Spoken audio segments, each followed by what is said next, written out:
This segment is brought to you courtesy of Caribbean American Weekly, a newspaper owned and operated by Caribbean Americans. Read the latest edition at www.cawnyc.com. That's www.cawnyc.com. To like us on Facebook, to advertise or to subscribe, visit us at www.cawnyc.com. That's www.cawnyc.com. To advertise with the Caribbean American Weekly publication for freelance assignments to distribute at your business place, visit us at www.cawnyc.com. That's www.cawnyc.com. Or to meet a marketing representative at our office, call 718-771-0988. That's 718-771-0988. A very warm welcome to everyone. We are joined by a very special guest, the Honorable Mackie, who is the Consul General for Barbados in New York. Welcome, sir. Good to have you here with us today. Thank you. It's always a pleasure. Our pleasure as well. So, 55 years ago, Barbados gained its independence from Britain. Now, Barbados is set to be a republic and recently elected a president, Dame Sandra Mason. What does this all mean? It just means maturity in the journey of self-governance. It's just another step that started way back the 1950s with the right to vote, and we went to independence. We've done some other things along the way, such as install national heroes in the late 90s. And this is not just another step towards realizing, that we can truly, in every respect, chart our own course, manage our own affairs. And I think we demonstrated that conclusively over the decades since independence and actually before independence. So, looking at the past, what role did Britain play after Barbados gained its independence, and how are matters going to be significantly different now? The truth is there wasn't any major role that Britain played. With independence, Barbados began to manage its own affairs under then Prime Minister, now National Hero, Right Excellent Harold Barrow. We had our own government, we had our own ministers, we did our own budget, all of that without assistance from Britain. Mm-hmm. We just held on to some titles and so on in terms of Royal Barbados Police Force and so on. And we had this construct where we had the Governor General as our head of state, which was really the symbolic connection remaining with Britain.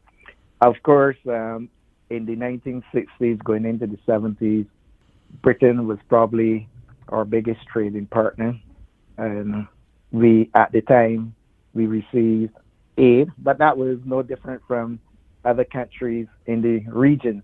So for all intents and purposes, Barbados has really and truly been managing its affairs, its internal affairs and external affairs since 1966 and independence. Britain has had no functional role in the 55 years since independence. So nothing really changes except that we now have a president and a Barbados head of state, rather than a governor general as a representative of the Queen as head of state. Barbados is still going to be Barbados, still called Barbados, still with the same democratically elected prime minister, who happens at this time to be our first female prime minister, Honorable Mia Amor-Motley. And Barbados is going to continue the same way. It's going to be a stable country, a country known for democracy and rule of law, and with the same people, beautiful people, hardworking people, people who make their way in the world and uphold the image of Barbados. So no fundamental changes there. Now, having said that, our constitution needs some updating, and that will happen after a consulting process beginning in January next year. So there are one or two things that will change as a result of that, but fundamentally, no change. I Oh, think this is a symbolic thing, and symbolic things are important, just as it is important that Barbadians, young Barbadians, we are a black country, grow up to see Barbadian heroes, Sir Right Excellent Gary Sobers, greatest cricketer in the world, and all the others, and that we have our reinforcement of our culture through the National Cultural Foundation and in all kinds of ways, images throughout the country, murals, and so on and so forth. That is as important that people grow up to really feel that, we're not just saying we're an independent country, but in all aspects, we demonstrate symbolically and otherwise that we are independent. so you mentioned symbolism, and there's been a purge, so to speak, where symbols and statues are being removed. Is that all part of the whole process? No, we are really not into that. There has been a removal of Lord Nelson's statue from the center of Bridgetown, where it was for 300 years or so. And that is because people feel felt that was not representative of Barbados and who we are. Barbados, until our national heroes, really did not have a lot of statues. We are not a country really that idealizes people in that kind of sense. So they have not a lot of statues to remove and so on. We've only removed Nelson's statue. So as I said, things continue pretty much the same. We have statues marking the Abassa, who represents a slave revolutionary. We have a statue of the Right Excellent Al Rabara, Father of Independence. We have a statue of Right Excellent Grantley Adams, who's father of our nation. He was the one who, in the late 1930s, started the whole process with the formation of the first political party, the first workers' union, and so on. We have a statue, as I said, of Right Excellent Sir Gary. We have one of Right Excellent Frank Walcott, who was the longest serving General Secretary of the Barbados Workers' Union. We have a statue marking the Cubana crash as a tribute to our Cuban brethren. And a statue was recently erected by individuals of Sir Wes Hall, who was a known Barbadian cricketer. And I think those are the statues we have in Barbados, actually. Okay, so Mr. Holder, Barbados's Prime Minister, the Honorable Mayor Motley, has always shown leadership. Now that Barbados is going to be a republic, can we expect a greater leadership role, not just on a regional level, but internationally, globally as well? I really don't know that she can be more of a leader on the global stage than she already is. The Prime Minister has been the force in Caribbean politics in a very short time. She has emerged as a spokesperson for small island developing states on issues like climate change, the need for resilience funding, even on vaccine inequalities. She has spoken fearlessly. She has spoken bluntly, whether at UNGA or the recently held COP meeting on climate change in Scotland. And she has fallen in the tradition of Barbadian leaders who are unbending when they have to speak clearly about issues that are important to Barbados and the region and other small island states. The truth is, issues like climate change and so on are matters of life and death for countries in the Caribbean. It is important that not only our leaders speak on these issues, but those of us who are of Caribbean extraction, wherever we may be, we need to be ambassadors for our home countries. So I don't know that the Prime Minister can be more of a leader than she already is. She has clearly demonstrated that, and I believe what she has said has resonated. You know, sometimes the most diplomatic person in the room is the person who is calling a spade a spade. Mm-hmm. And in a lot of what is happening worldwide, if you take things like vaccines distribution and so on, the time for action has long passed. More action, less talk. And we are not going to change things if we continue in the old way. And this is the whole gist of what the Prime Minister is saying. I also want to say that she's also bringing a new approach to Barbados. It has taken a bit of a setback because of the COVID challenges, but she, even before she became Prime Minister, she presented something called change, uh, the Covenant for Change, and it includes is a philosophical document that encapsulates how she plans to operate. And an important thing as a sideline is that in the whole transition to a republic, she's actually given up some of her power.